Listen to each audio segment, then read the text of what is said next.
Eu vou fazer esse vídeo para vocês verem como é fácil rastrear um celular, seu próprio celular.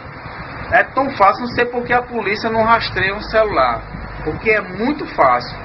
Você rastrear seu celular de onde você estiver, se por acaso alguém roubar seu celular, você acha, é muito fácil. Pronto, eu vou agora fazer um vídeo, vou rastrear o meu celular, veja bem. Você coloca aqui, ó, Davis Under Nene.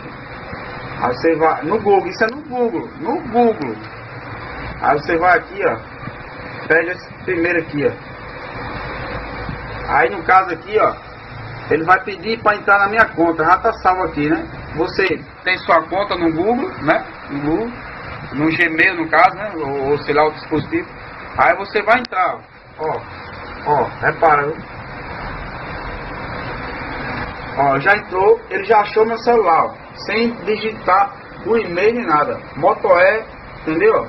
Ó, aí ele já tá rastreando, ele vai dizer onde é que tá. Ó, já achou, ó. Tá vendo? Tá com uma lista aqui no meio porque é o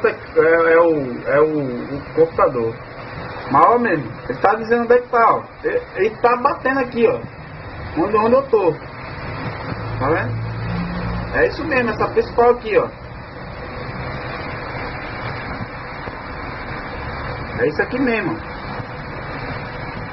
E se eu quiser mandar ele tocar, ele toca. Ó, manda ele tocar. Ó, chamar.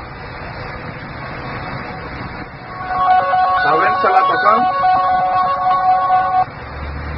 Tá vendo o celular tocando? Se eu quiser bloquear, eu bloqueio. Se eu quiser apagar os dados dele, eu pago.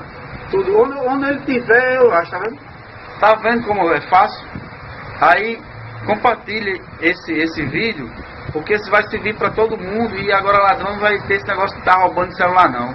E a polícia não acha porque não quer, porque é prejuízo para as operadoras, entendeu? Mostrar isso aqui. Então, compartilhe para todo mundo aí. Valeu, galera.